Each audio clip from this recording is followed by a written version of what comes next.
पितृपक्ष। पितृपक्ष की पौराणिक कथाओं के अनुसार जोगे तथा भोगे दो भाई थे। दोनों अलग अलग रहते थे। जोगे धनी था और भोगे निर्धन। दोनों में परस्पर बड़ा प्रेम था। जोगे की पत्नी को धन का अभिमान था, किंतु भोगे की पत्नी बड़ी सरल हृदय थी। पितृपक्ष आने पर जोगे की पत्नी ने उससे पितरों का श्राद्ध करने के लिए कहा तो जोगे इसे व्यर्थ का कार्य समझकर टालने की चेष्टा करने लगा, किंतु उसकी पत्नी समझती थी कि यदि ऐसा नहीं करेंगे तो लोग बातें बनाएंगे। फिर उसने अपने मायके वालों को दावत पर बुलाने और अपनी शान दिखाने का यह उचित अवसर लगा। अतः वह बोली, आप शायद मेरी परेशानी की वजह से ऐसा कह रहे हैं, किंतु इसमें मुझे कोई परेशानी नहीं होगी। मैं भोगे की पत्नी को बुला लूंगी, दोनों मिलकर सारा काम कर लेंगी। फिर उसने जोगे को अपनी पीहर न्योता देने के लिए भेज दिया। दूसरे दिन उसके बुलाने पर भोगे की पत्नी सुबह सवेरे आकर काम में जुट गई। उसने रसोई की तैयारी की, अनेक पकवान बनाए, फिर सभी काम निपटाकर अपने घर आ गई।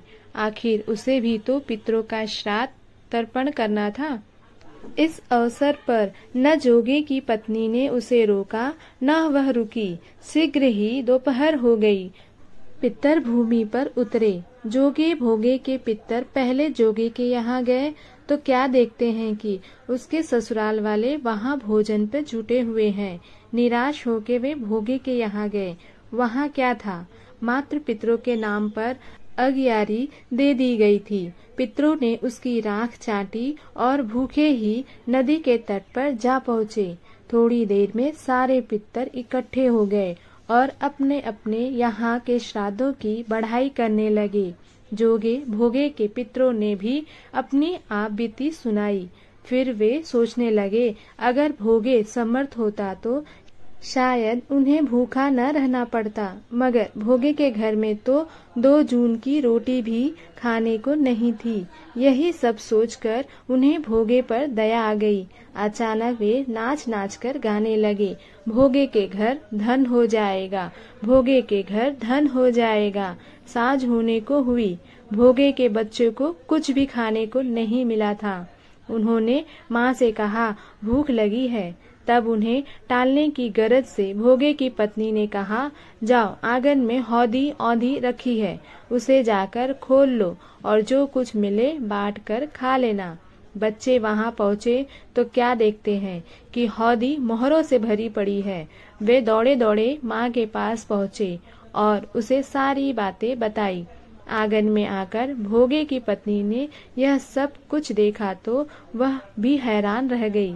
इस प्रकार भोगे भी धनी हो गया, मगर धन पाकर वह घमंडी नहीं हुआ। दूसरे साल का पितृपक्ष आया।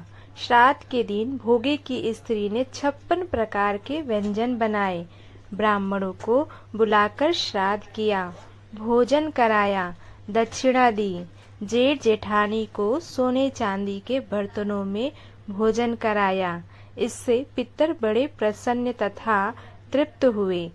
दोस्तों, पितृपक्ष का महत्व जीवन को आशीर्वाद और संतुष्टि की ओर ले जाता है। श्राद्ध पक्ष शुभ पक्ष में पितृ हरे सब कष्ट। नित्य पितरों के तर्पण से मिट जाते हैं सारे कष्ट।